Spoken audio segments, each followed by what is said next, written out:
I'm Chili Dilly, the personality pickle. Hi, I'm Greg, and I'm a nerd.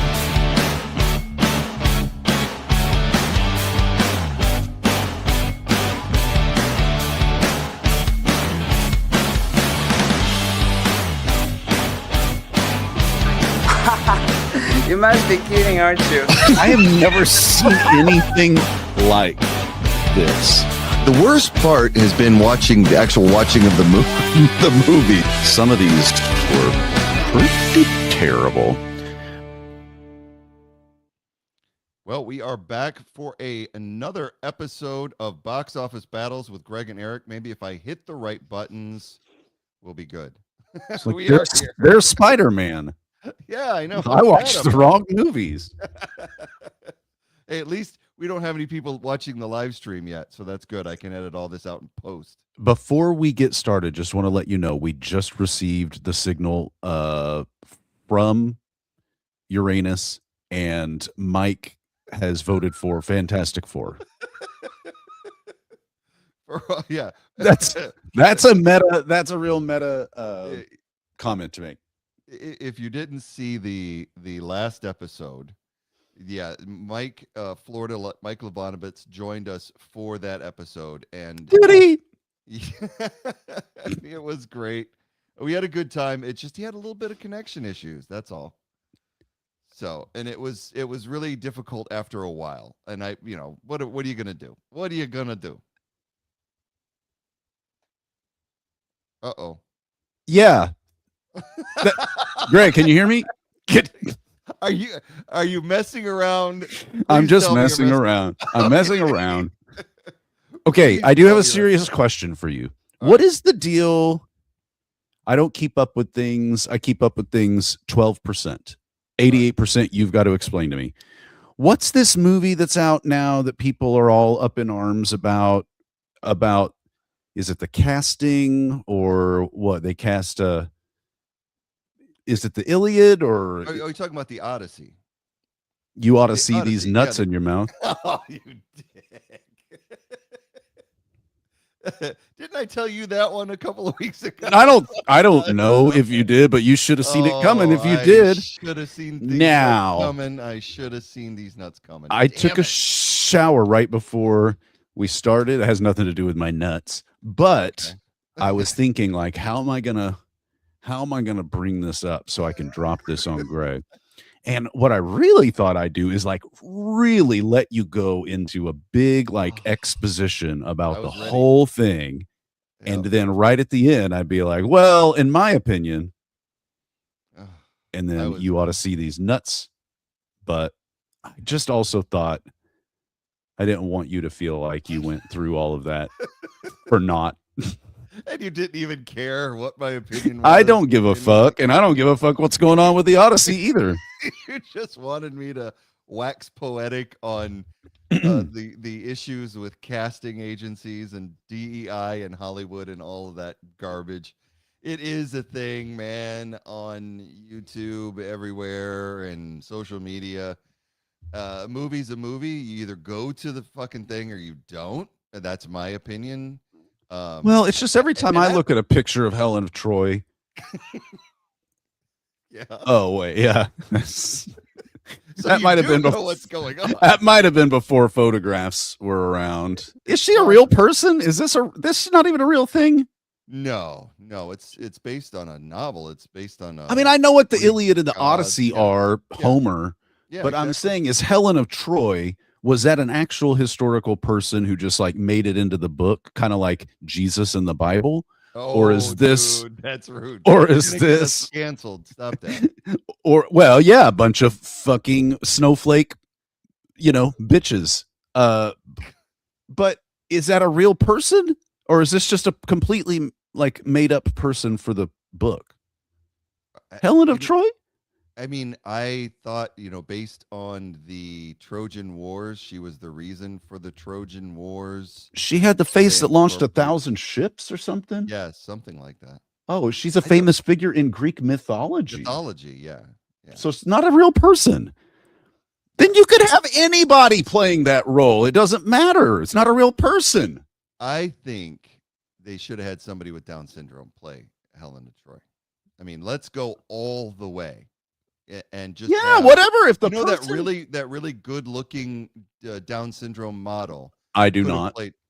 You don't see those things, or I mean, I know who you're talking about. don't deny it. Not saying I would, not saying I wouldn't. Just saying Yep, hear me out. I know who you're talking about. But it's like, so like, bottom line is, yeah, we can make jokes. I think it's okay to make jokes if you want to about the Odyssey.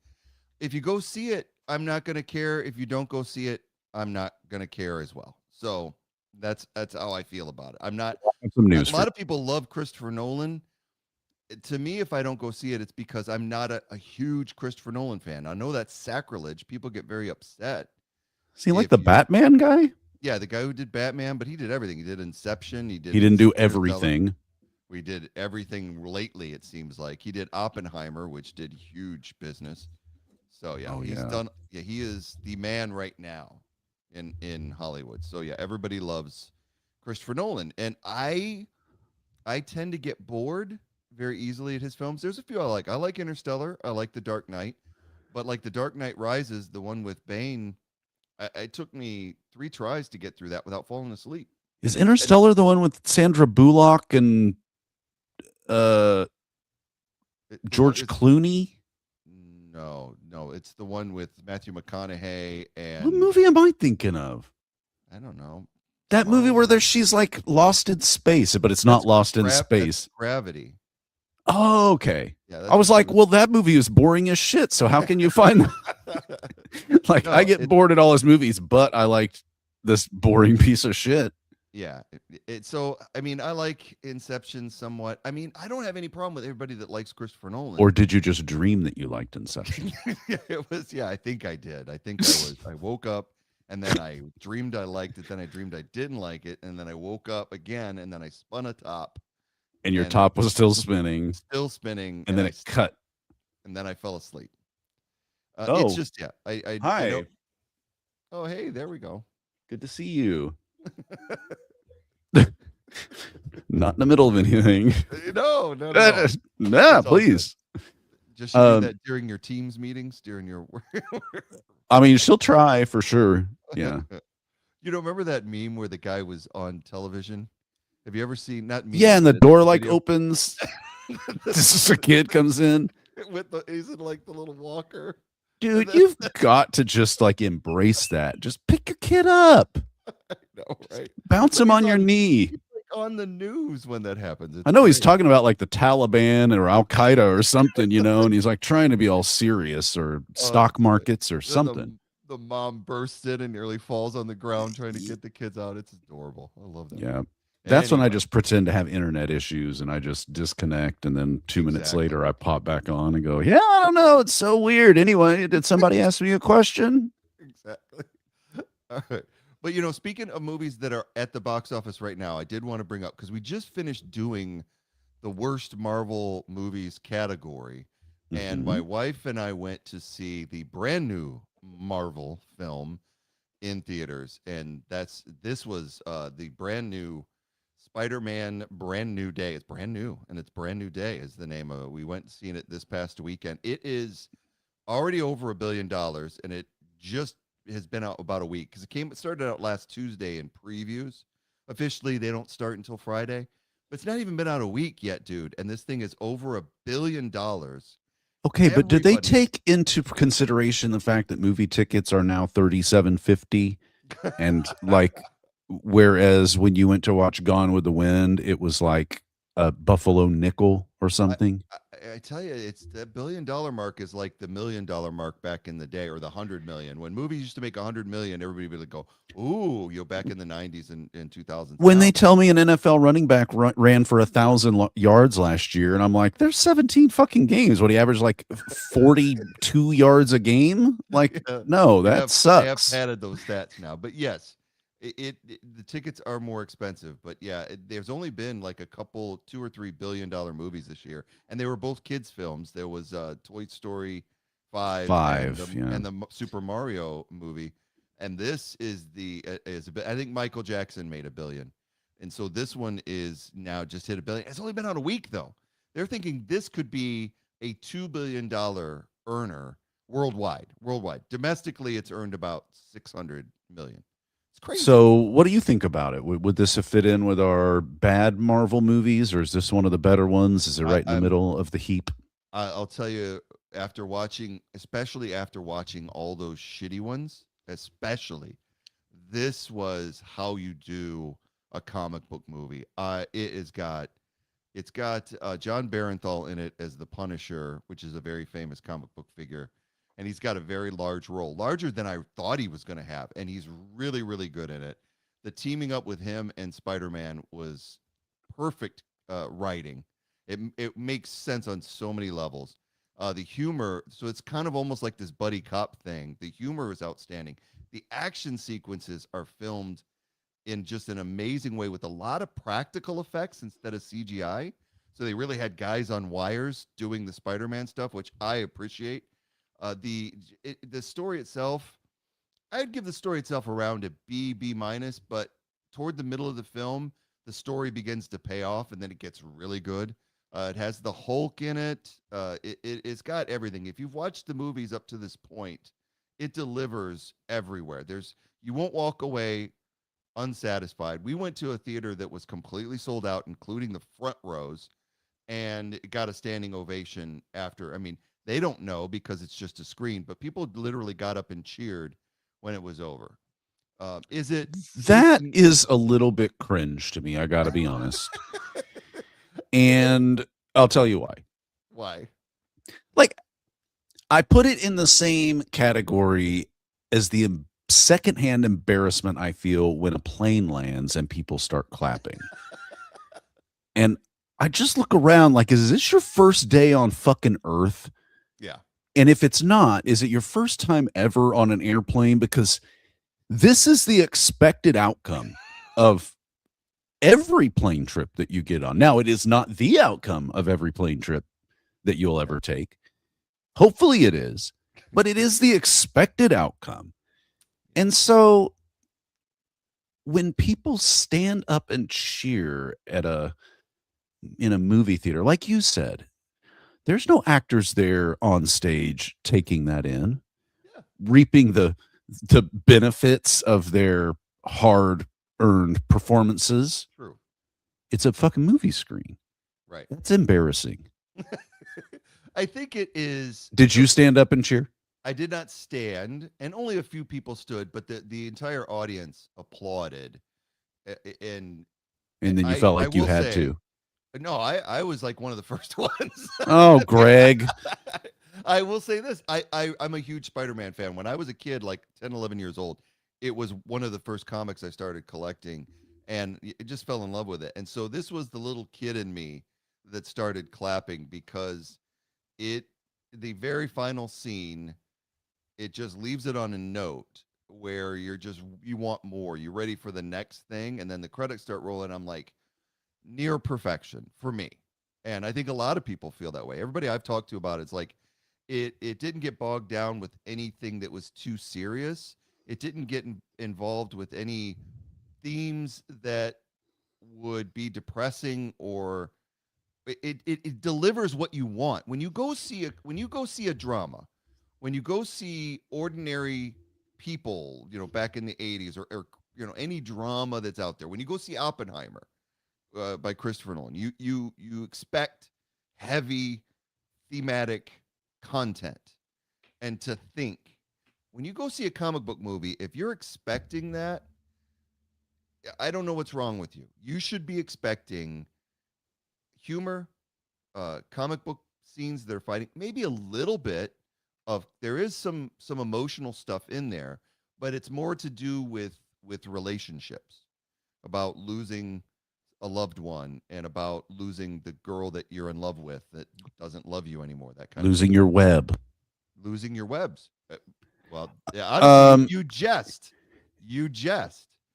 but in this one, his body starts going through changes because spider mutation. Hair is growing where it used to not. I knew he was gonna go there. No, it's like he starts the spider mutant gene starts taking over his body. It's good. I know you don't care about that. Are shit. you It's mad that they cast a Puerto Rican actor as Spider-Man? He's not Puerto Rican. Do you want me to go watch this movie in the next 2 weeks before we meet again and find some reason to shit on it and then come back? Oh, you could, but it wouldn't bother me in the least. My wife and I are planning on going seeing it again. It just because we talked about it. We walked out going, oh, that was so much fun. When can we see it again? So I think we're gonna go either this weekend or next weekend to see it again. Yeah, Okay, good. well, enjoy. Didn't you go see Moulin Rouge, the musical? I did. I went to see Moulin Rouge, and I thought of you when we went there because we covered that movie on the show, and it was a load of fun. I had a blast, and the musical was outstanding. It was. I think you would have really enjoyed it. I think you would have actually. I think you would have loved it. It was. I know I more would have than what loved it. I thought. Listen, I have the irony of all ironies here. Yeah. And that is that Mike Leblanovitz is going to give us some technical advice on the show in that your volume is a bit low compared to my volume. Well, that's very good. See, I was asking. So The thank you, Mike, people for that. want to hear you. They don't want to hear me. No, that's true. So I will turn my mic up and Well, you're the only one that has anything interesting to say. you let me know, Mike, if that's too low or too high. Just give me a shout. But yeah. Well, now so- I'm just going to start talking quieter. So and that now hi, it's- Mike. I hope you're doing okay. now it feels, now I'm going to talk real quiet. So now it feels like you're Oh, yeah, super that's loud and I'm just at a normal volume. So I think we've got it. I don't know. We'll see. Anyway, Yeah. so yeah. I saw wish I Moulin could have Rouge. gone to see Moulin Rouge with you. It was very similar to the film. They did a similar plot, but they changed a lot. What was all right, he says a little bit lower. All right, okay, get up just a little bit more. What was interesting was number one, the actresses came out and they were in a lot of like fishnets and G-strings thing.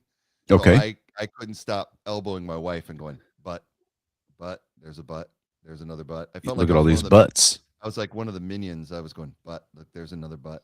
Because before the thing even starts, they just come out and they've got the set behind them and they're just like prancing and the lights haven't even dimmed. So they're just doing this thing like you're at the Moulin Rouge, but nothing's started yet.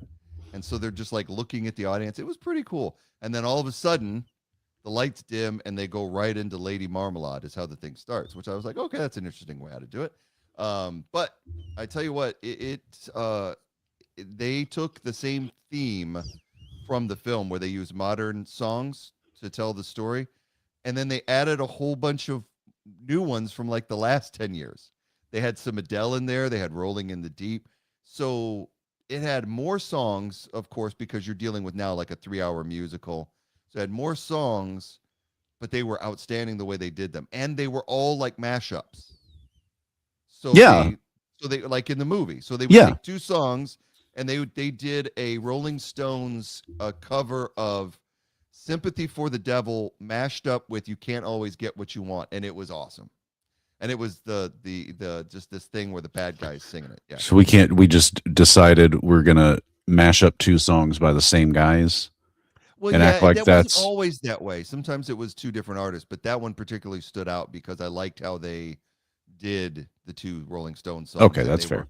They're kind of interrelated. They almost sound very similar, but it was really good. You would have liked it. I did miss you.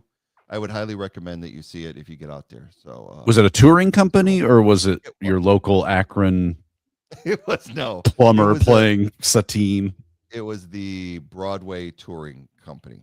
So Okay. it was very good. So Very cool.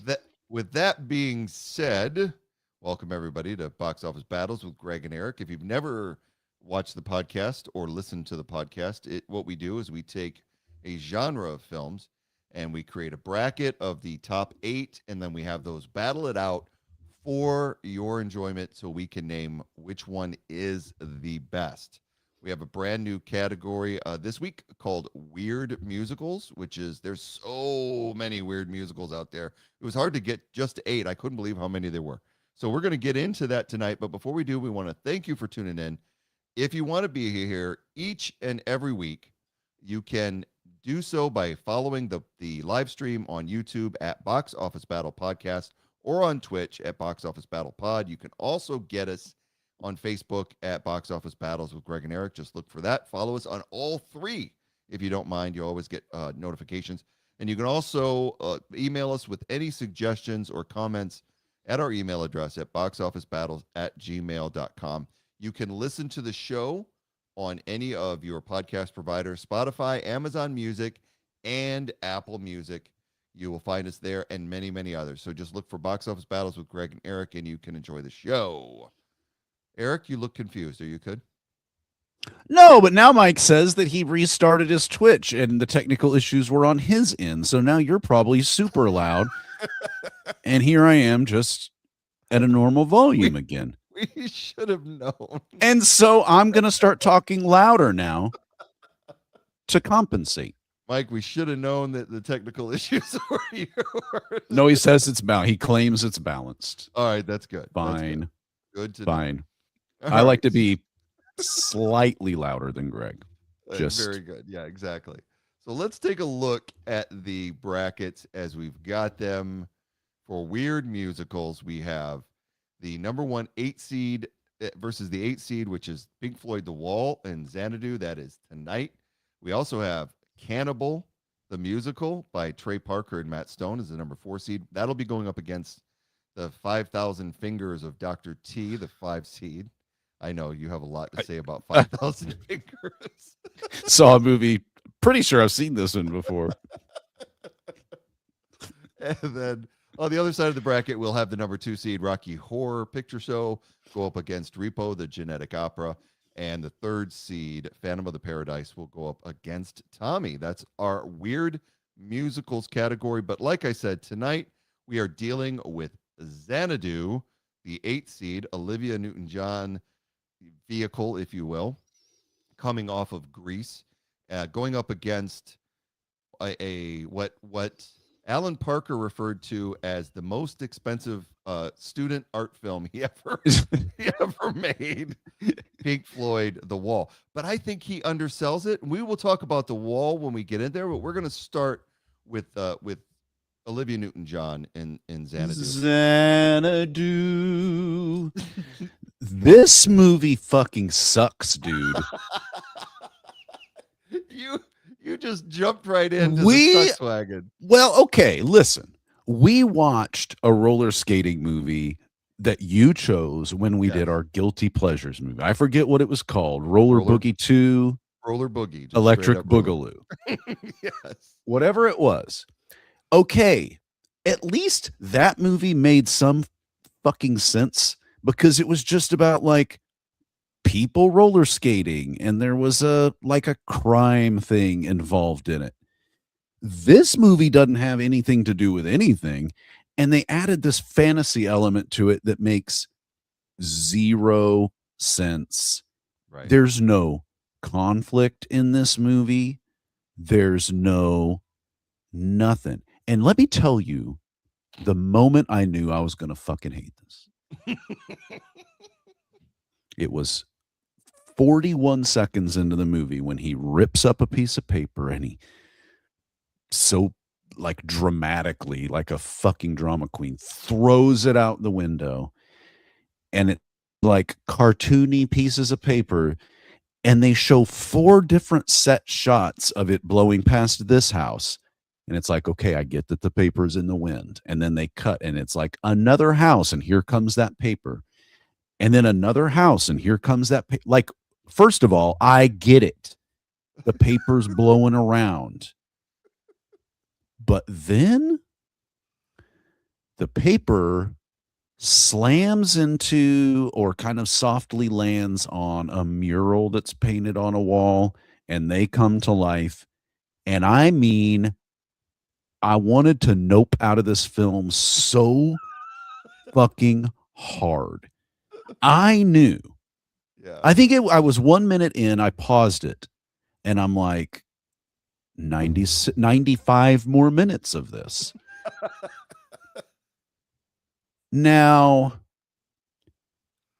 the other problem I have with this movie is yes. we can say it's a cult classic. Yes. But that does not make a movie good. Just because sometime in the future, what are you doing? I'm pointing out Xanadu. I'm at Club Xanadu. So just because it became a cult classic does not make it a good movie. It's not like every cult classic that we have was just like misunderstood back when it was released, or people didn't appreciate it for what it was, or it was too ahead of its time. No. Like sometimes movies are just shitty, and then years later, people, for whatever reason, because they have low self-esteem or they were like had some trauma in childhood, decide they're all going to latch on to the same movie so they can all like fucking jerk each other off. Like we all like this same piece of shit movie.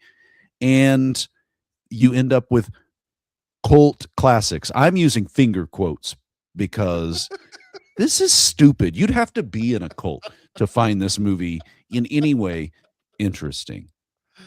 Oh, you're going to hate what I have to say next. And we end up with Gene Kelly, who seems like, and I read that this is the last movie he was in before he died. Yes. Thank God he didn't have to live through seeing what this movie was. I mean, I don't know how much longer after this movie came out. This movie probably fucking killed him. He lived another 16 years. He just retired from acting. It did retire him. Yes, this movie retired him. He watched it and he knew that acting as an art had passed him by, because he looks like he just stumbled onto the set. He's doing his like 1950s like, hey, champ, with his finger guns and shit, like Broadway musical acting, and everybody else is just acting in a shitty 1970s roller skating fantasy sci-fi film. Like, this was crazy. It killed him. It killed his spirit to want to ever act again. And then 16 years later, it circled back around and physically killed the man. And that's basically it, dude. This movie sucks. Okay. So I will not disagree with you as far as this is a bad film. I think it is. It's just one that a lot of people enjoy for different reasons. I enjoy the film. But again, I watch a lot of bad movies and I get pleasure out of bad films depending on the content. And this one I get fascinated with because there are so many things that occurred while this thing was being made, when, like, especially if you look up the trivia about this, so you know anything about it.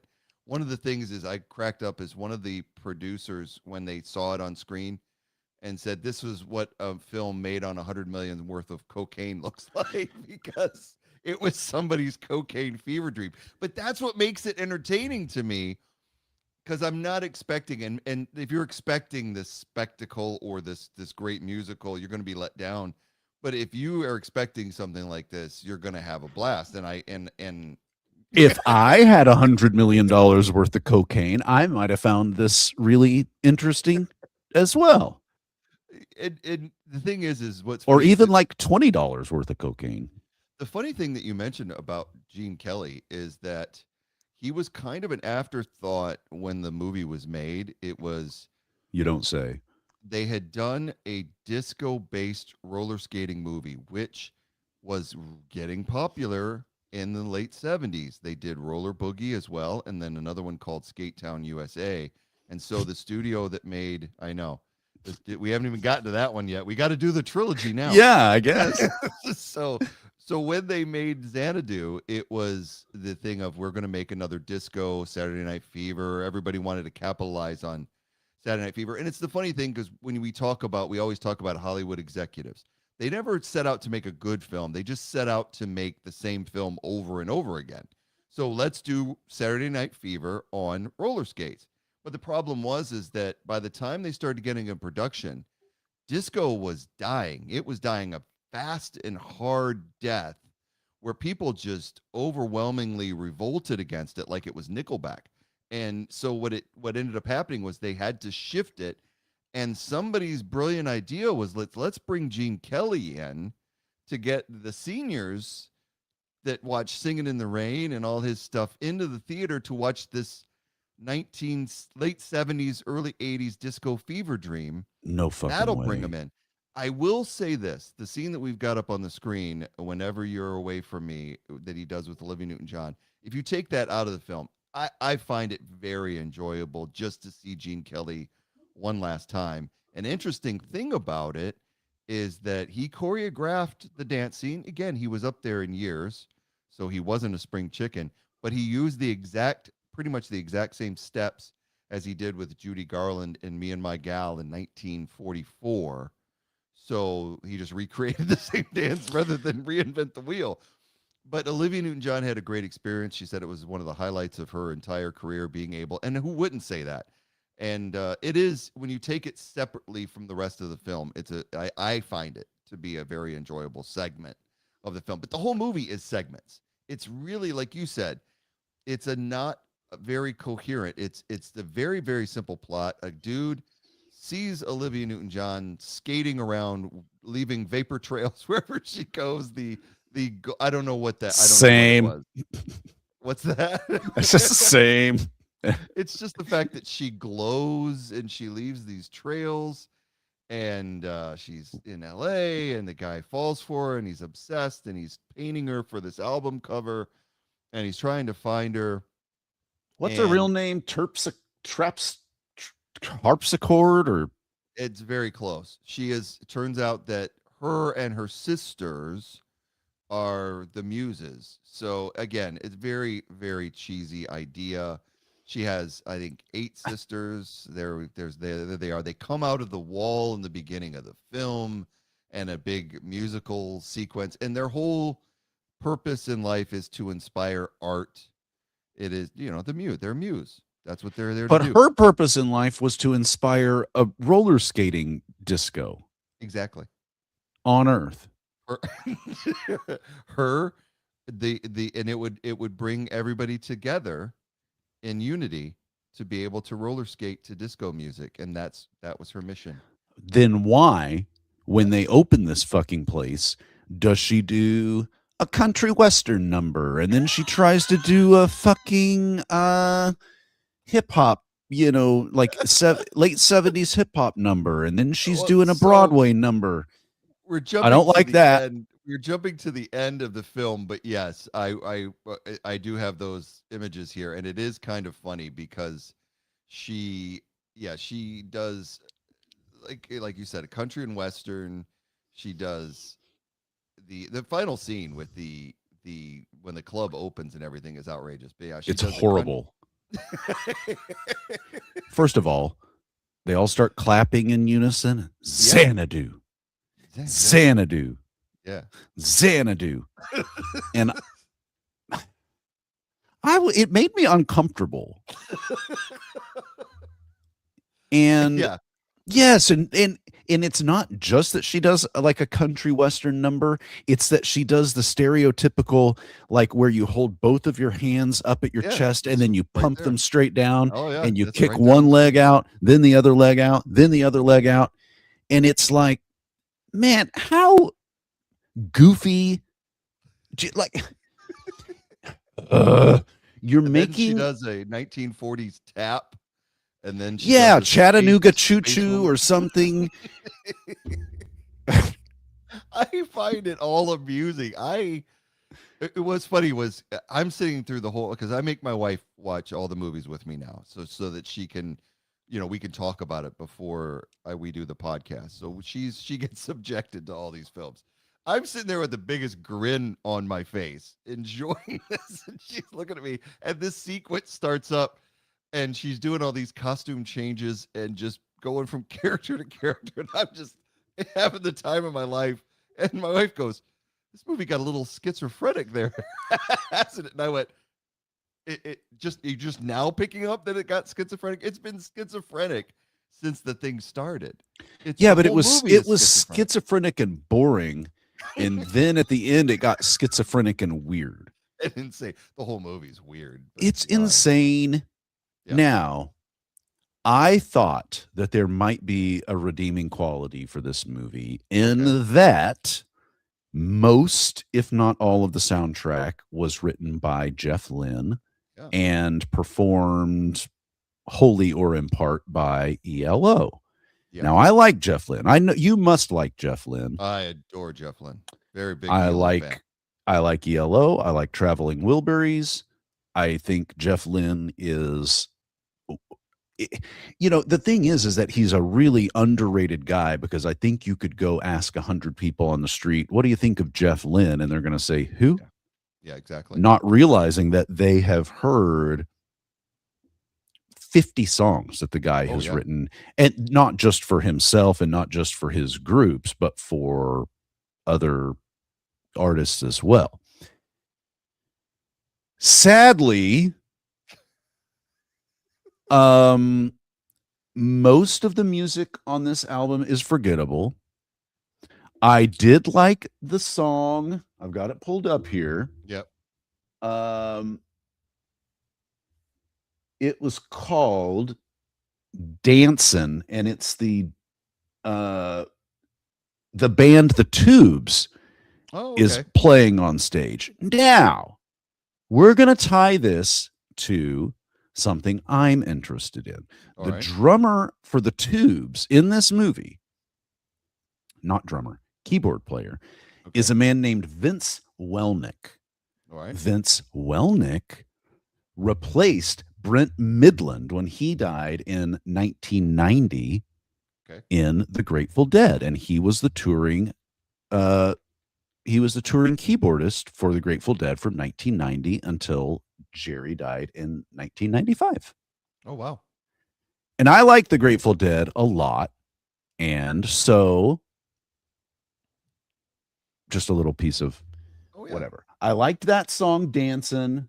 The Tubes had a great hit in the early 80s that every time that comes on, the radio goes right up for me. And that's She's a Beauty. That was a great song. Now, I didn't like the part where the rock band and then the big band they had the battle of the bands. Yeah, merged into one. Yeah, that's kind of one of the weirdest scenes for me. I mean, the whole movie's weird, but that one I'm not a huge fan of either. And the big thing for me in that sequence was it was trying to merge the 40s, and that was the whole point of the film, because you had Gene Kelly, who was 40s and 50s, and the other guy who was modern. So they're like trying to decide what the club is going to be, and that's when they mesh the styles, and they don't mesh well. No, it is very, very oil and water. It just doesn't work, and that's probably the only song that it's okay. I don't mind the dance sequences, whatever. So that one's cheesy. I tell you, the ones I like, I do like Xanadu by ELO. I've seen them perform that live. It's actually, if you just take it out of the movie, and All Over the World is a really good song. They do that live still, when they're doing the one of the best moments when they're doing the dressing room, when they keep changing clothes. Yeah, but come on, man, okay, but that's also exhausting. Like, why does everywhere we go have to have some other weird thing that it's not enough that a piece of paper flew into a mural and brought those 9 chicks to life, but now halfway through the movie we've got to do the same thing again when we're clothes shopping, and all of a sudden it's the mannequins that come to life. And man, Spider Guy was kind of crazy. Spider Guy, that's going to be the new Spider-Man, by the way. You're going to hate that, aren't you? I probably will. I mean, look at him or her. So here's one thing I will say about it, and you could take this any way you want. It is. I'll take it as negatively as I possibly can. One of the reasons this movie is extremely popular is because it's really popular with the queer community, because at the time, in the late 70s, if you saw any queer representation on screen, it was underground, like way, way underground. and it was something that you weren't going to see. So in Xanadu, even though it's a movie that's technically on crack, it really goes all in with the kind of themes of disco. Because let's face it, disco, when it was had its brief run, it was about free expression. It was a little bit hedonistic. Inclusivity, I get it. Yeah. Yeah, and so that's all represented in the film. That's And great. I think that's what's grown over the years is that's what makes it appealing. But the thing is, the problem with the film is that it's aimless. So I've seen it a few times and I know that. So I think the first time I saw it, I didn't care for it, but I watched it again and I like the music. I do like there's the song Magic, which I will say I fault the movie. We have to believe we are magic. That was number 1 for 4 weeks when this movie came out. It was a huge hit for Olivia Newton-John. My only problem with the film is it's such a good song, and they gloss over it. It's like a very short sequence when she's skating around. Probably the best song in the film, and it's not an ELO song. And they don't even highlight it. They do Suddenly which is a decent song it did well for Olivia Newton-John when they're skating around the movie studio and doing that scene. But yeah, I thought that they didn't feature some of the songs as well as they could. They just played it, kind of over them not singing, just dancing around and stuff like that. So I was a little disappointed in the fact that they didn't feature Magic as well. But because the songs really, if you're going to do a movie like this and you're not going to have much of a plot, then do good songs and do the musical sequences well enough that it becomes at least enjoyable for that.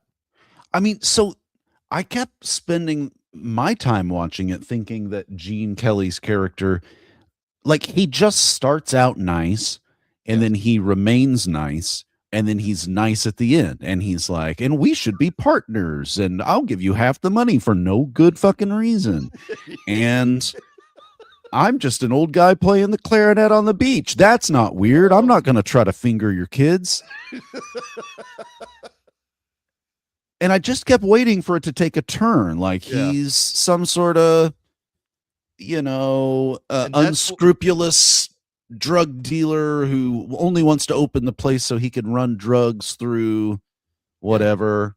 That's the cynicism that we deal with in our time. We always think the negative of things. We can't think that somebody can be good. No, that's not it. Always have some underhanded shit. That's not it. I wanted there to be some sort of conflict in this movie to make it interesting at all, and there wasn't any. There was one conflict at the very end when they're trying to convince Zeus, the whole asshole boss. Man. But he really was irrelevant.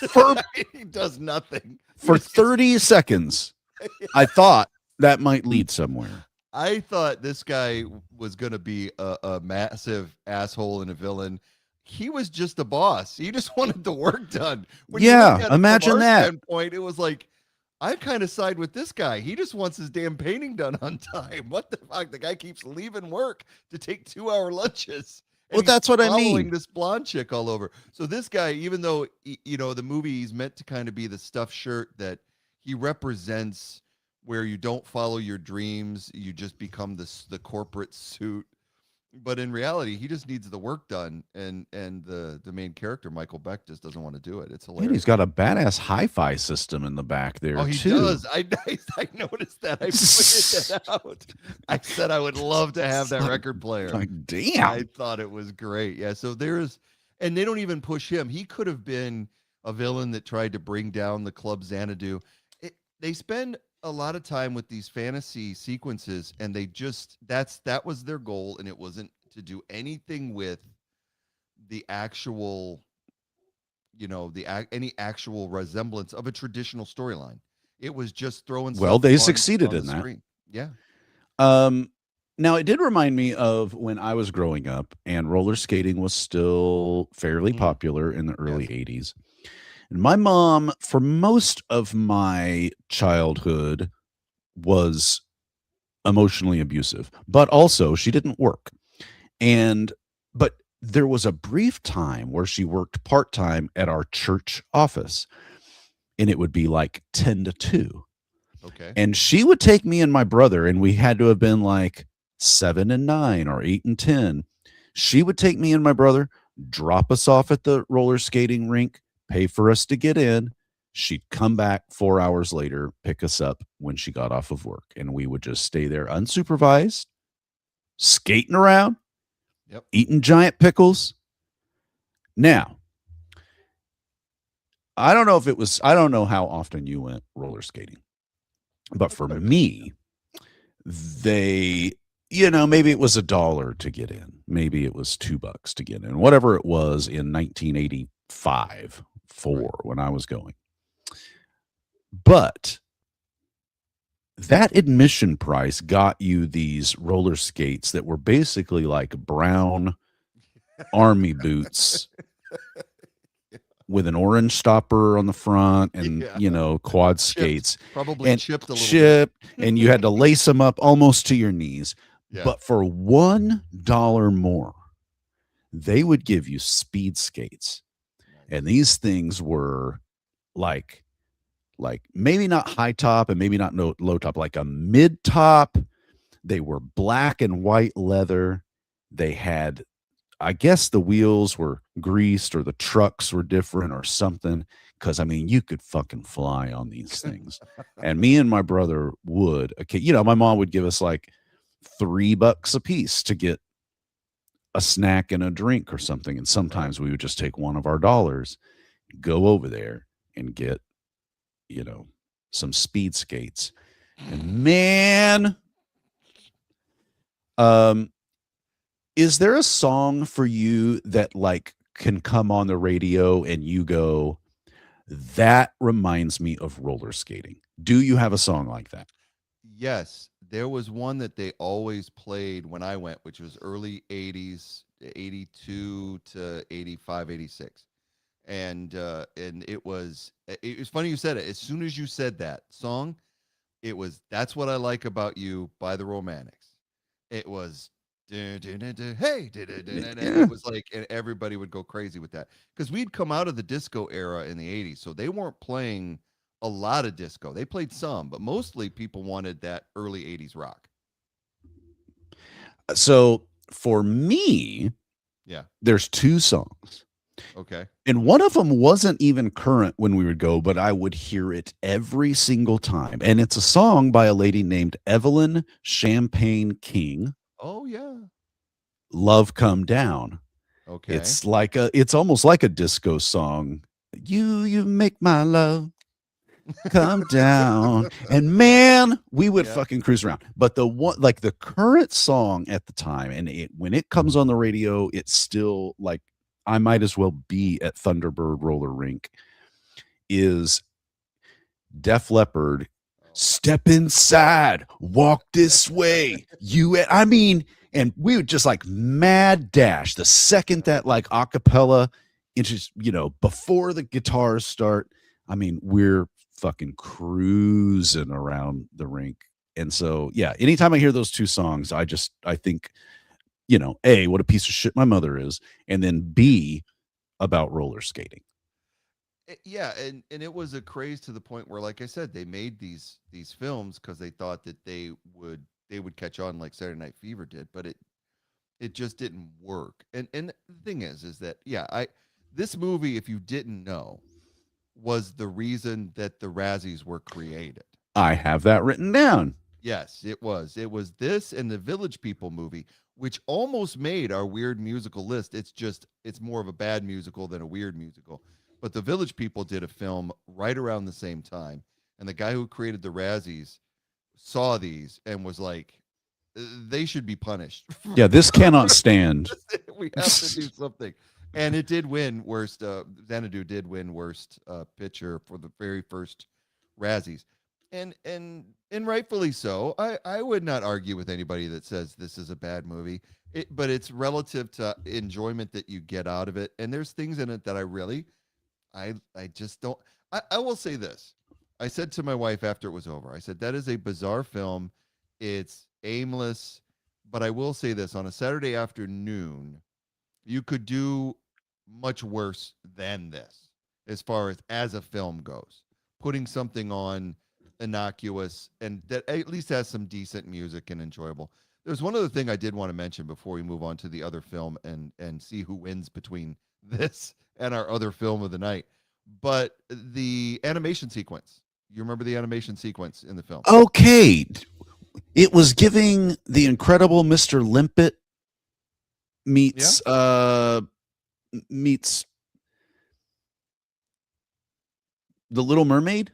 Very good. Very good.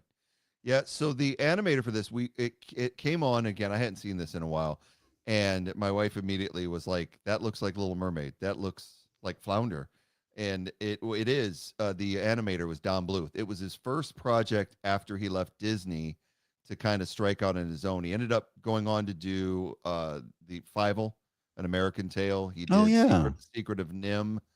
Which you've ever seen that's nightmare fuel for young kids. Great animated film, but yeah, it's the rats, right? It's the rats, yeah, and against in the field. So Secret of Nim, great film, but yeah, nightmare fuel for kids. But this was a very fascinating sequence. They had another song that they wanted to put in the film, but they didn't want to film a whole nother sequence. So they just had Don Bluth, hey, we want you to draw this animated sequence. And a lot of this stuff he had from previous films. So he just kind of recycled some of the stuff that he'd had in other projects he was working, and it worked out. Yeah, this was stupid. Animated. I like animated. Just for the record, to correct you, because I'm about that. Yeah. This movie may have led to the invention of the Golden Raspberry Awards, but it did not win Worst Picture. Oh, okay. What was? Well, I don't know what was. It just says it was nominated, but Robert Greenwald did win the award for Worst Director. That makes sense. We'll I mean, look that up. I wonder, like, if you gave me unlimited cocaine and $100 million, and you were like, you've got to come up with something. It needs to be an hour and a half long. Yeah. But that's not really fair because I don't know anything about like sourcing dolly grips and whatever the fuck else it takes to make a movie. This guy presumably does. I mean, I would call you first of all, and I'd be like, "Listen, I'll give you $50,000." You got to sit out of my $100 million. And you're not going to tell me. No, I'll be like, I got $100,000 here. I'll give you 50,000 of it. And I would, and I'd be like, Greg, figure out how we make a movie.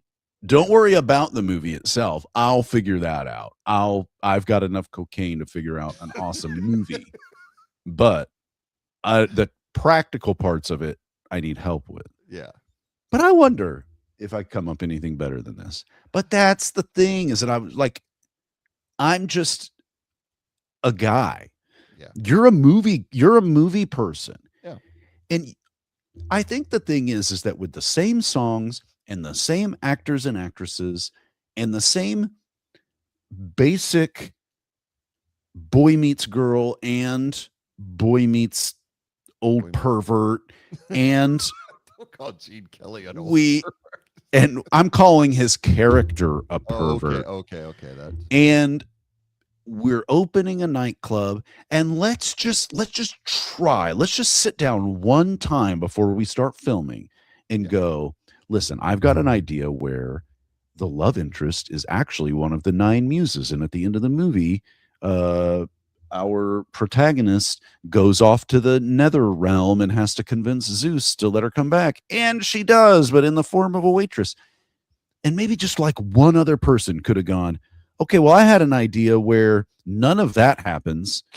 And instead, there's anything, literally any other plot, a gang war, where they want to open Xanadu is built on an Indian burial ground.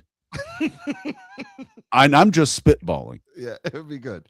Well, Michael Beck, the actor, you say gang war. Michael Beck, who started, he was in the Warriors. He was part of a gang war because he'd just come off of that, and they stuck him in this when they they wanted John Travolta, which he didn't want to do it. They wanted to pair him and Olivia Newton-John, and John Travolta even had standards and didn't do this film.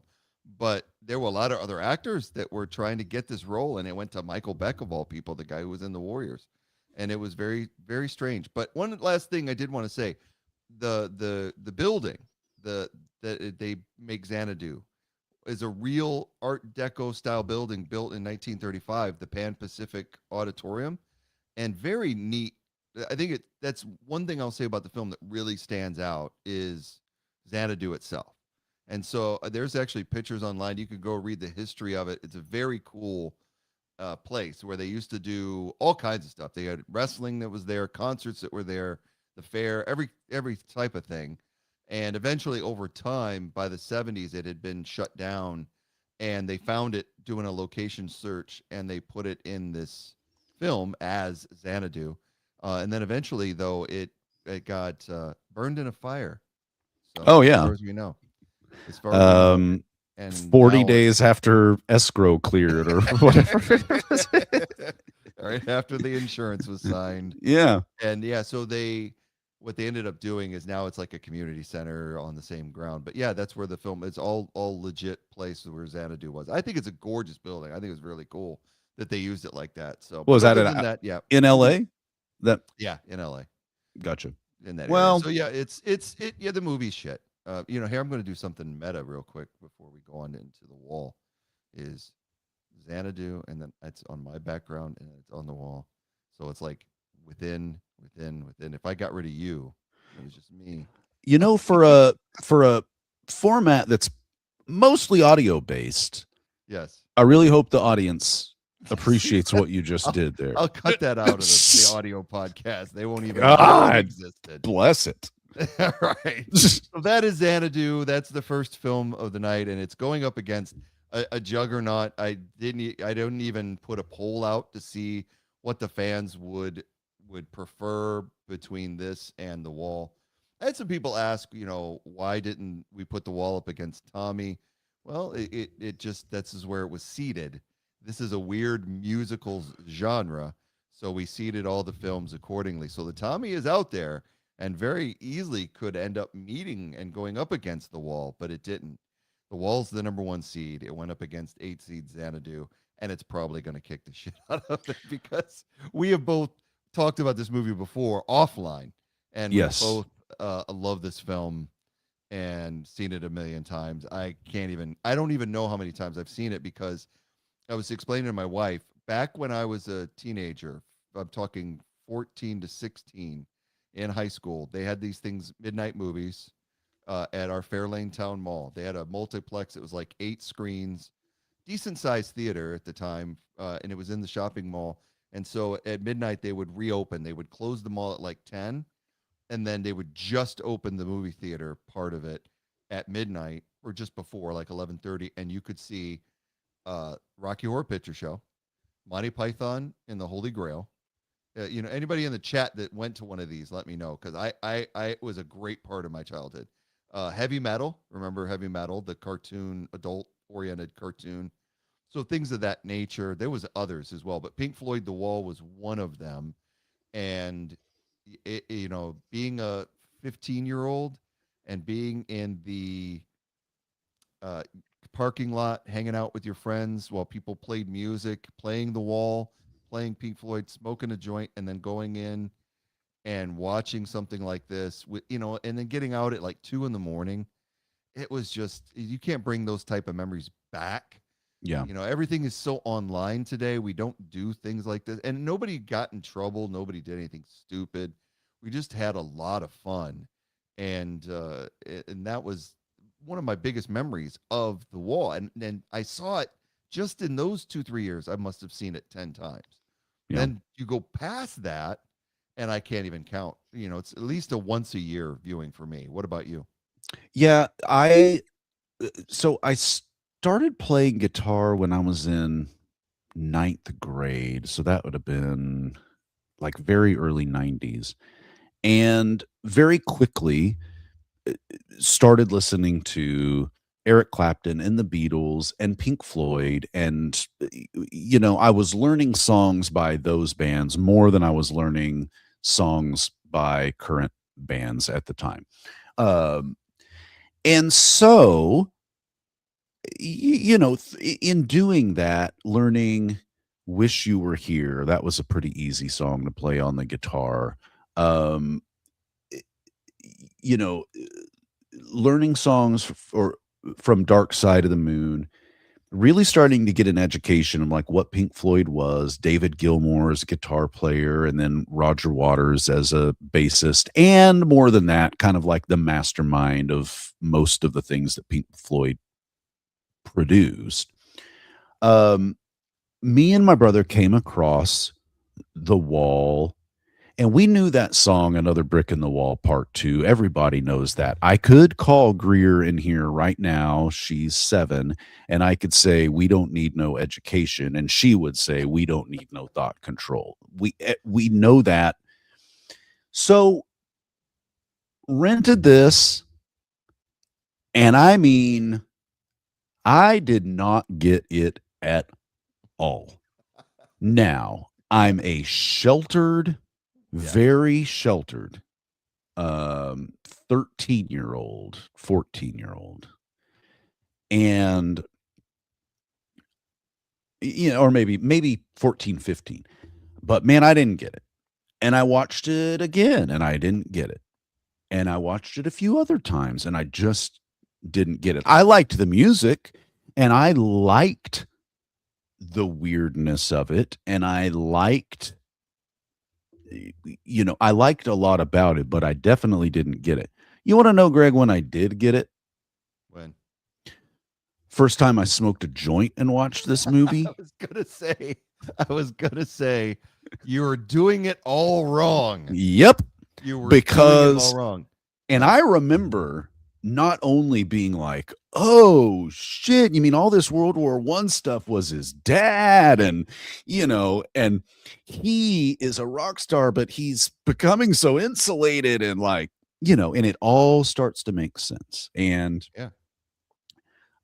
some of the incredibly fascist imagery was still a little confusing. It's like, why has it got to go there?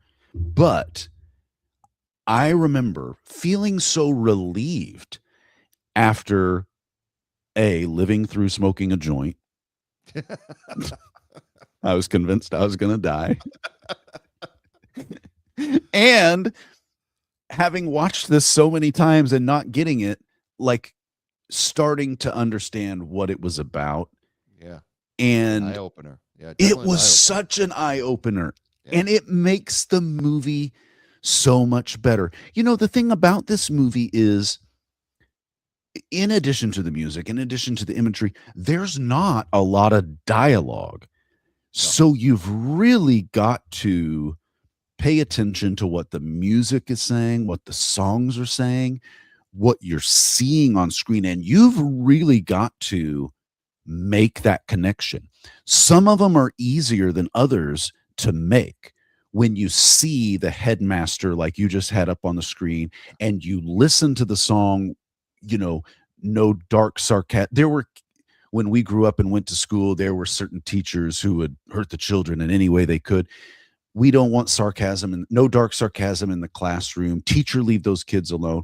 And on screen, you're seeing the headmaster, and you're seeing like a conveyor belt of children being dropped into a grinder. That is a pretty easy connection to make, that he's taking down the British education system of the day. Right. There are other parts of it that are a little more difficult to piece together. And I think that can be a challenge for people who, if you're not a Pink Floyd fan, if you're not a fan of maybe concept albums in general, if you're not a fan of musicals, if you're not a fan of almost having to direct yourself from scene to scene and what it means, as opposed to like the characters overtly discussing what's happening in this scene, talking to each other, it can be a challenging film, I think, for people. I agree. Especially today, because we are so many people are, if you watch it at home, you're on your phones. And Yeah. this is a movie you can't be on your phone for because everything is visual. You said that there's very little dialogue. Bob Geldof, who exceptionally plays the role of Pink, there could be no other. He is masterful at this role. And it wasn't a professional actor, he was a singer for the Boomtown Rats at the time when he got cast. He has one spoken dialogue line. Do you know what that is?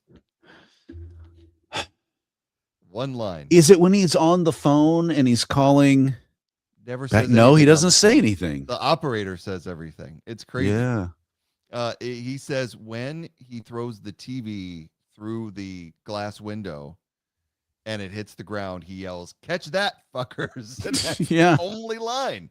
Everything Mhm. else is done through his vocals, through his singing. And the thing is that his character, I read a bunch of stuff about it, was that Pink Floyd, a lot of this was based on experiences that they own experience themselves. So a little bit of Roger Waters, a little bit of Dave Gilmour, and they kind of combined it in to create this character Pink that they could relate to. However, when they saw the film, they were disappointed in it because they felt that Pink wasn't relatable, that he wasn't sympathetic, so that they felt that it was really depressing for what he was putting himself through, and he didn't look like he was a victim more than he was kind of hurting other people. And it was funny that I heard that because I think it was maybe just a few viewings in that every time I watch the show, I'm gutted for Pink. Every time. It's to me, it's one of the most emotional feelings I'll have toward any character because it's something and relatable. I think they didn't realize how this was so emotionally connective on the screen. Relatable, even though he's a rock star, we all can relate to things in our childhood that cause trauma and issues that affect us later in life and cause us to isolate ourselves from the people we care about the most, which leads to further damage of our lives and our psyches, and until you mentally just break. And you talk about the fascist things. I was explaining to my wife because I prepared for it. I said, all right, things are going to change here. When he shaves his head, he's going to become a skinhead. And the reason for that is that he has been hurt so much throughout his life that right now, this is his only outlet, is rage, anger, lashing out at society. And it's kind of how you can speculate. It's how some of these movements get created, is where it's people who have been through this stuff and have no other outlet that they can manage. And that rage builds up and they blame so many other things for the problems in their life. And so when he goes to that point and it gets really brutal, that's just your own psyche lashing out at everything around you. It says so much. There is so many things this movie deals with and deals with well. The children of war that it deals with, the abandonment of children with war that their parents die in conflict. Like you said, the educational system, the way it churns out automatons or robots, and it doesn't at that time, especially in post-World War Britain, there wasn't a lot of free expression. It was, you will do this. Like when Pink reads, he gets his poems, Yeah. and he gets made fun of by the headmaster. That wasn't what you did. You get ridiculed for doing any free expressive thought. There's so much, the mother, smothering the intermarital affairs. But It's why just wouldn't so much? But why wouldn't she smother him when her husband went off to war and never came back? Exactly. Exactly. The movie's highly metaphorical in a lot of ways, and intentionally specific, but also intentionally vague. I think, like you said, we all have those things. I mean, listen, I was in therapy today from 11 to 12, talking about things that happened a long time ago. Yep. And, we, like you said, we all have those things. It's metaphorical and stands back enough to where I think anybody watching it can start to fill in their own experiences alongside what you're seeing Pink go through, alongside the social commentary that's being made. Yes, as old as time has been, there's always been an other that you can blame for your problems. And, for a long time in this country, it was the Irish, and then it was, Well, they had it coming. right,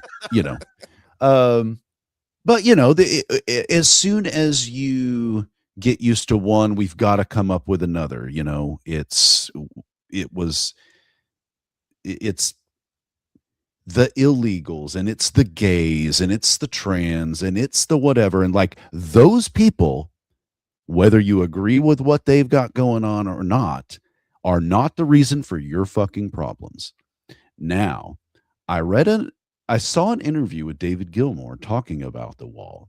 He's proud of it, but he does say in that interview that he thinks it kind of came across as Roger Waters' laundry list of the reasons why all of his problems are somebody else's fault, and that he didn't maybe necessarily subscribe to that idea anymore, because he says, my problems are my own.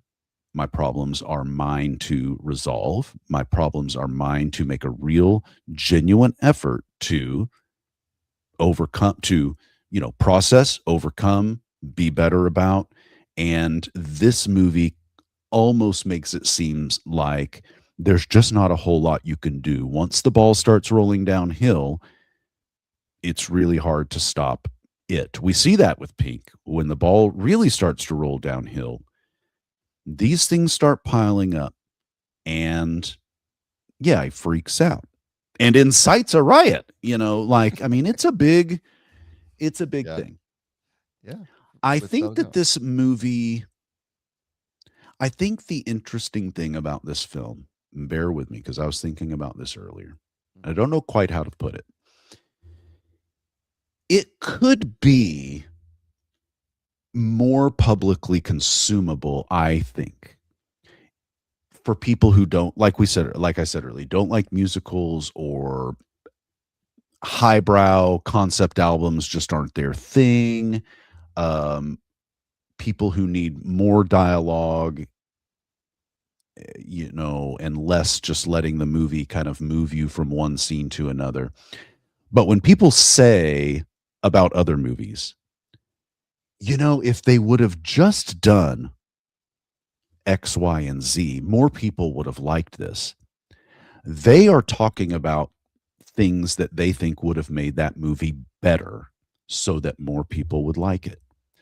And I would argue that if you tried to make this more publicly consumable, if you added dialogue, more dialogue, if you made it less metaphorical and a little more on the nose, yes, it might be more publicly consumable, but you have made this movie worse. You've made this art worse. And I think that that's a really interesting spot to live in as a film, where I think it is a difficult point of entry for people into a lot of things, concept albums, movies where you're not really told what's going on as much as you're shown what's going on.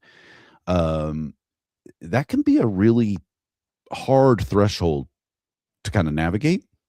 Yeah. But to dumb it down to make it more accessible would be a disservice to the art that was created. And I genuinely consider, now you, based on your experience, may consider every movie to be a work of art. I consider this movie to be an actual work of art, because when you're standing in a gallery and you're looking at a painting, that painting at that time and that place means everything to you, right, and nothing to anybody else. It is you and it is what you're seeing, and it's what you're interpreting, and it's what you're feeling. It's the story it's telling you. And this movie does that perfectly. It's like standing at in a gallery and being mesmerized by a piece of art that you're seeing for the first time, and you just can't stop looking at it. Yeah. And there's, I mean, the scene you've got up here, they've got to get him ready for the show. They give him drugs. They have to get him awake. There are moments of this film that are heartbreakingly quiet and sad and peaceful. Oh, yeah. There are parts of this movie that are frantic, frenetic, constant chaos and movement. The juxtaposition of those, I think, is done so perfectly well. And we haven't even really talked about the actual songs included in this album. This scene alone, Comfortably Numb, probably one of the more iconic songs off the album other than Another Brick in the Wall.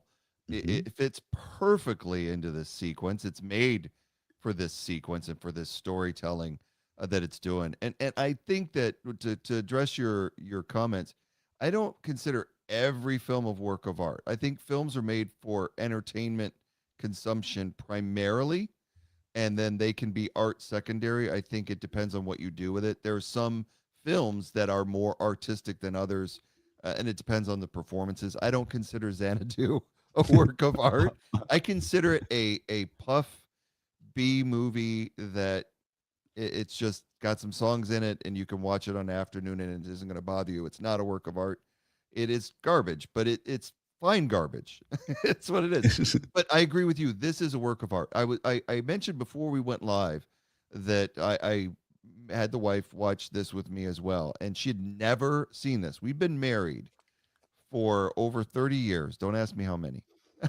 We've been married for over 30. It starts to run together after a while. Sure. You remember celebrating 30, everything after that. After that, yeah. So we've been married over 30 years.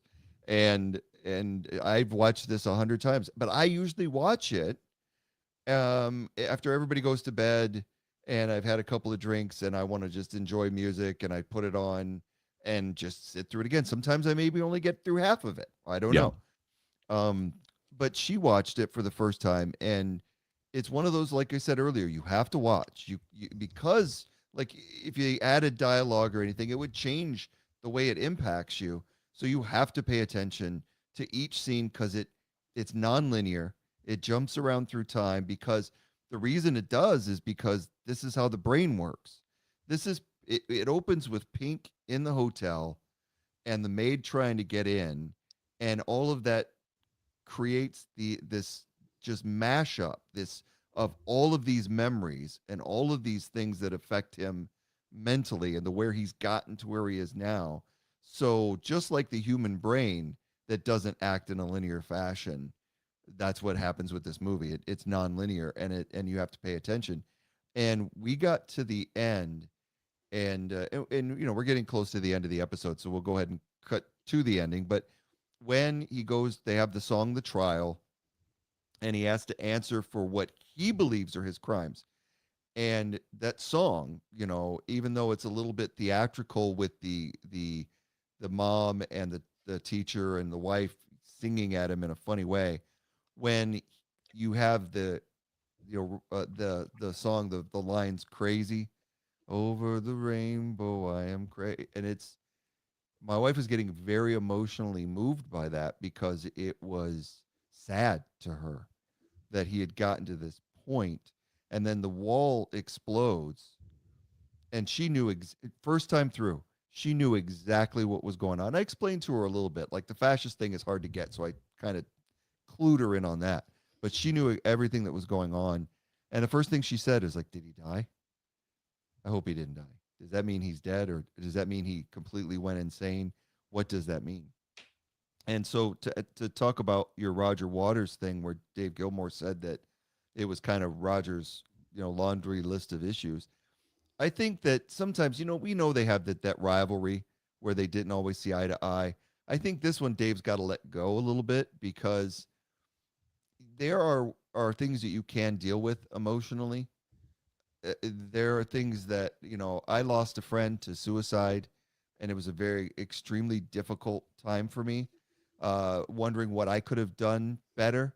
The day before he did it, he came to my house, and I had a foot injury, and I couldn't get up off my couch, and he was kind of emotionally vulnerable and needing to talk, and I was in a lot of pain. And eventually he just went, hey, I'll see you later. We'll catch up later. And I never had another conversation with him again. And you tend to blame yourself. I should have. That's my fault. That's the initial reaction. He had so much other stuff going on in his life, and so I can't do that to myself. But I did. And then you add on losing my mom, a year before that. Then losing my stepdad right after that. And then these things start, and then COVID hits.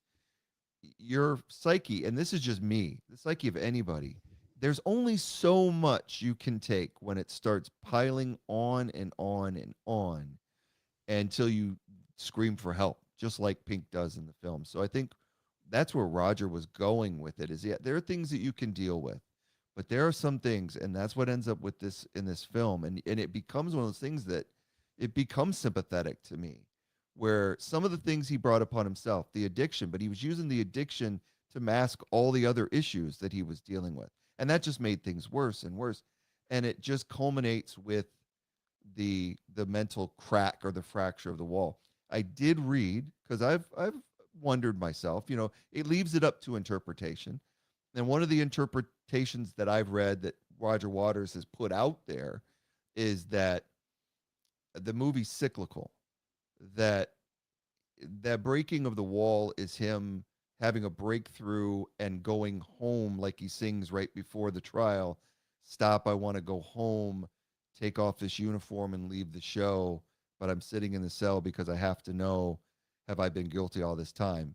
He goes through the trial, he answers for his crimes, and then he's able to deal with it and recover. But the album itself, I don't know if you know this tidbit, is that the very end of the song is Roger Waters saying, "This is where," and then when you start the album over again, it says, "We come in." And so the whole movie is cyclical, and it basically means that, yeah, while Pink may have recovered from all of these issues and this trauma, it doesn't mean that he's going to be perfect the rest of his life. He will always have to carry this baggage, and all of us do. All of us do. From the time we start becoming a sensible or to have the sense of being an adult until the day we die, there is going to be doubt in our life. There's going to be fear in our life. There's going to be emotional issues that we have to deal with. We're going to lose loved ones. I lost my dog a year ago. I had him for 7 years. He was my best friend. I've never had a dog like that. I'm getting emotional just thinking about it. And his death, it broke me for a while, and it's still hard to get over. You think it's a dog, but everybody who has a dog knows when you have one that you're really close with, it's devastating. So I had all of these things happen, and you're still trying to smile every day. It's a really relatable type of film, and like you said, it is a work of art. If you've never seen it, it is emotionally impactful. Not just for the music, it says a lot. It's heavy. Well, and the cyclical nature of this kind of goes along with real life, or at least my experience with it, is that your mental health. I've been in therapy for a long time, and I'd love to think that there's a finish line, well, I've got to this place and that's where I'm going to stay. And I finished the race and I have overcome my own choices or things that happened to me that I didn't have control over. And the reality is that there's not a finish line. I, you know, and it's almost like, sometimes I'm not feeling good. The doctor will give me antibiotics and say, make sure that you take all 10 days of this, even when you feel better after a couple days, take it all. But by the third or fourth day, when I feel better, I'm not going to remember to take that medicine. And I say that to say it's also easy sometimes when things are going well to not prioritize the things that make you happy because things are coasting by. I'm not thinking about the antibiotics because I'm not sick right now. I don't feel bad. By the time those things start to pile on you, it becomes very acute. You become very aware. You become very wrapped up in what you've got going on. Add to that, like you said, that, the hits keep coming. And while you're down, and, it just feels like one kick in the crotch after another. And losing your best friend, I'm sorry to hear that. I think the challenging part of that is like, Greg, who would you have talked to about something going on in your life like that? You'd have talked to him about it. Yeah. So the person you would have talked to about this challenging situation isn't there anymore. And, that stuff's really tough. Oh, yeah. Watching the movie, I mean, I agree. I don't know that I've ever watched it and thought Pink was just a jerk and got what was coming to him. Right. Mental health is not black and white like that. And addiction issues are not black and white like that. And life is just not black and white like that. There is a bunch of gray area that we all maneuver around.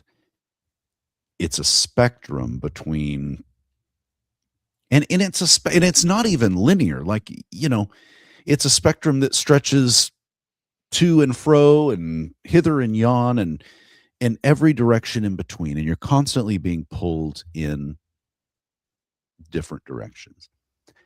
The movie does a good job of showing how confusing that can feel. Parts of this movie start to feel confusing until they bring it back with some really powerful scene. You mentioned a couple of the songs, and I agree with you. Comfortably Numb, Besides Another Brick in the Wall, or maybe they're 1A and 1B, but Mother is a really powerful song. It's a really powerful song, but it's even more powerful when you put it in the context of the film.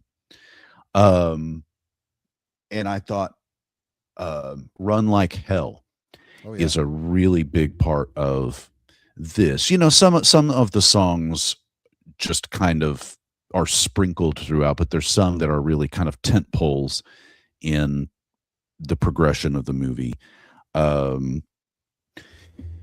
It's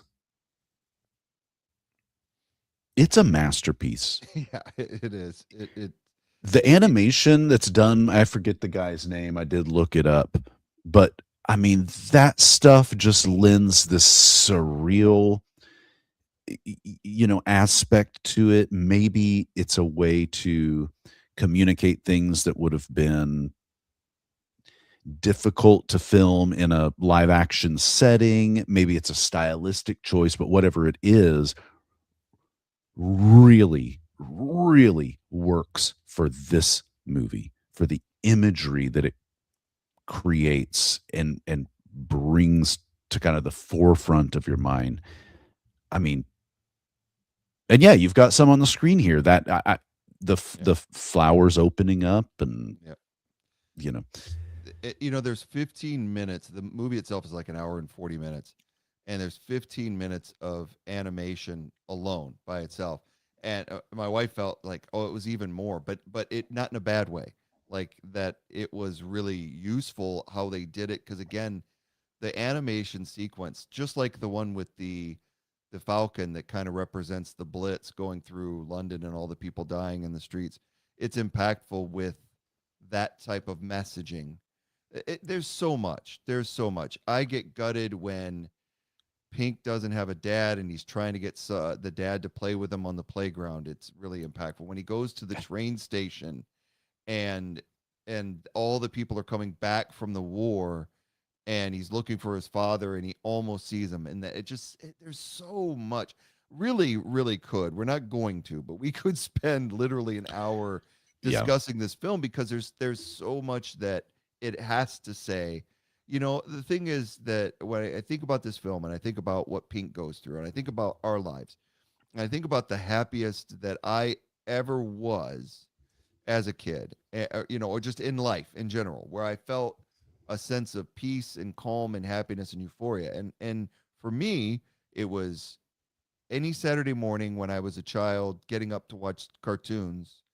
And nobody may have even been up in the household, but I got a bowl of cereal and I sat down and watched the Super Friends or Captain Caveman or whatever.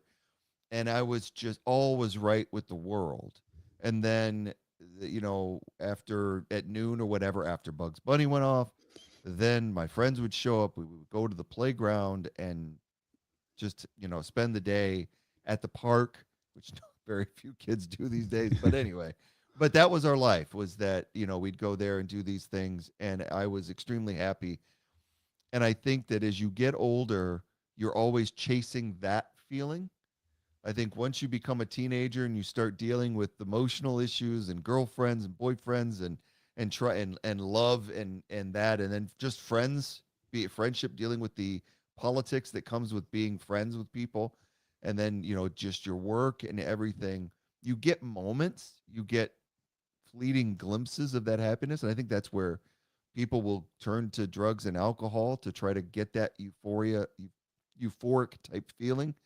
And it never comes back. It's never gonna be like it was, but we can keep chasing it. Or like you said, the cyclical thing where you're always working on yourself and you're always working on these problems, you can deal with them instead of running from them. You can deal with them and make yourself better as best as you can be. Rely on other people.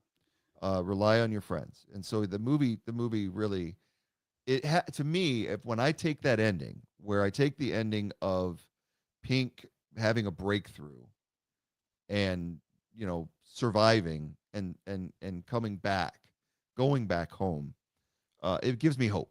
So I always look at the kids at the end, at the very end of the film, when they're picking up the rocks, the bricks and the stone and putting them away. It's picking up the pieces of his life, and he's moving on, that this part is over, and it's never going to be perfect, but at least he's gotten through this. But you can interpret it any way you will. You can interpret that he died. You can interpret that he went mentally ill and he's now in an institution. Whatever makes you happy. I mean, probably depending on my mood would, you know, when I'm watching it. Yeah. You know, it's everything you're saying, you know, it's spot on, as it usually is. I think there's the added layer also of, you know, these things are happening, quote unquote, to you. And then there's also the matter of how you're responding to them. And maybe you're not proud of the way that you're responding to them. Right. And then that becomes a whole nother layer of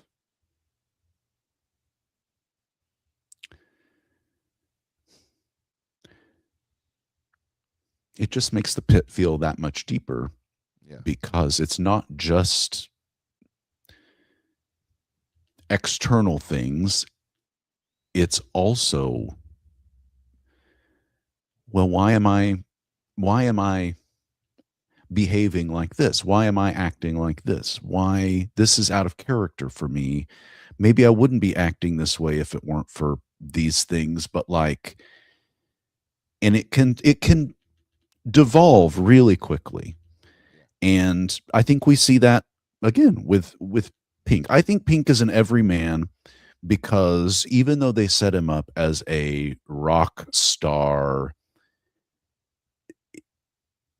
anyone who took this movie seriously enough to sit down, watch it, and kind of feel out what it is trying to say can see themselves in that character. It is, and it's maybe one of the most unique everyman characters, you know, because we see those types of characters in like John Steinbeck novels where they're kind of set in a way that's we can all identify with the hardworking old farmer guy or whatever.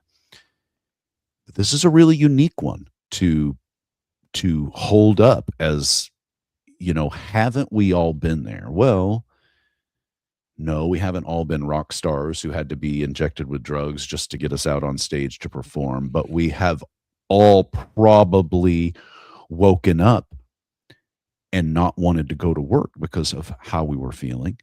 Right. We've all probably looked forward to doing something and then canceled plans at the last minute because of how we were feeling.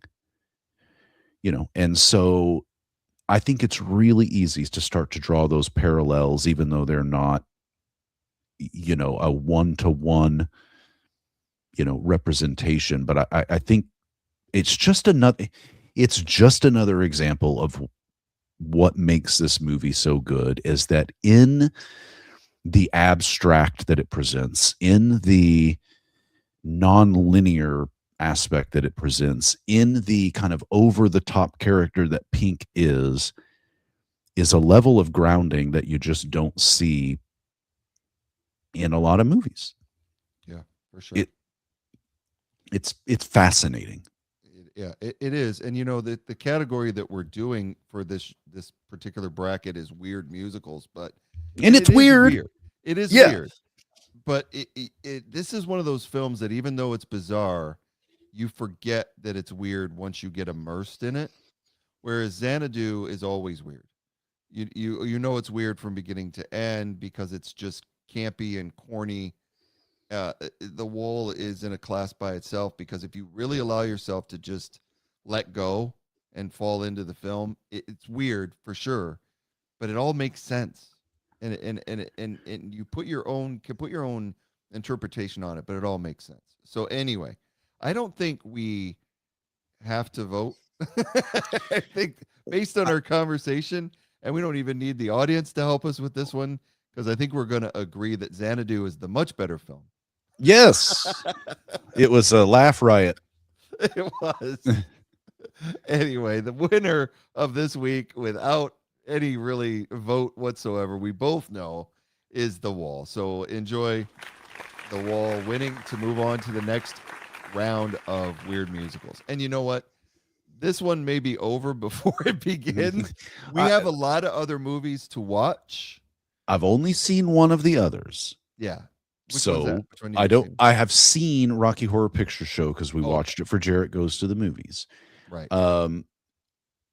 That being said, I don't ever want to prejudge, but I mean, it's gonna be hard. It's gonna be hard for one of these musicals to make us feel the way that this movie made us feel. I kind of put The Wall first for a reason. It was because it sets the bar. Yeah. And then we're going to know as we go along through this, as comparing it to The Wall. And I know it's going to come up again, but it will still be a lot of fun. We have a lot of great movies to see, and we still got to determine who the final four actually are going to be. So the next show and the next two sets of movies that we have coming up for you in a couple weeks, I'm looking forward to these. The Phantom of the Paradise is Paul Williams from the 70s. It's a glam rock, weird spectacle interpretation of Phantom of the Opera. It's just, you got to see it to believe it. It's a very weird fascinating film against another. Tommy is more divisive, I think, than The Wall. Tommy by The Who, but the music is amazing. It's one of those that, yeah, it takes multiple viewings sometimes to absorb this, and definitely recreational substances will help with this film. But I think it's going to be fun. I think we'll enjoy both of these. So we got 2 weeks to watch these and then be ready again. That sounds awesome. All right. Well, we want to thank everybody for tuning into the Box Office Battles program with Greg and Eric, where we take your favorite films and put them head to head for our enjoyment.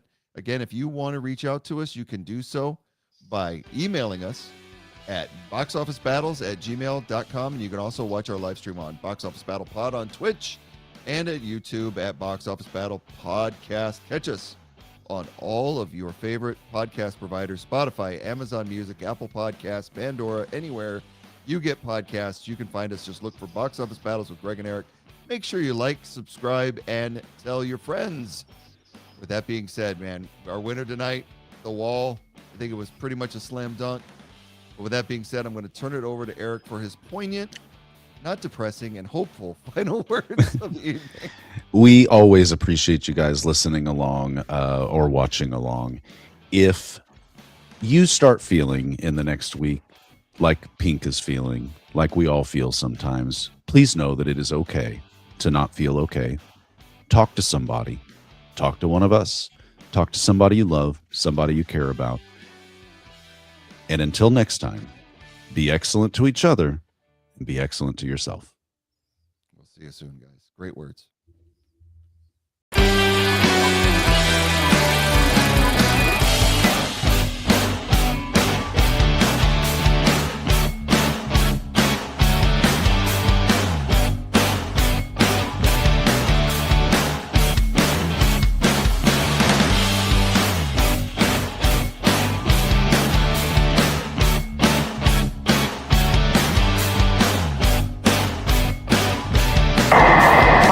I'm Chili Dilly, the personality pickle. Hi, I'm Greg, and I'm a nerd.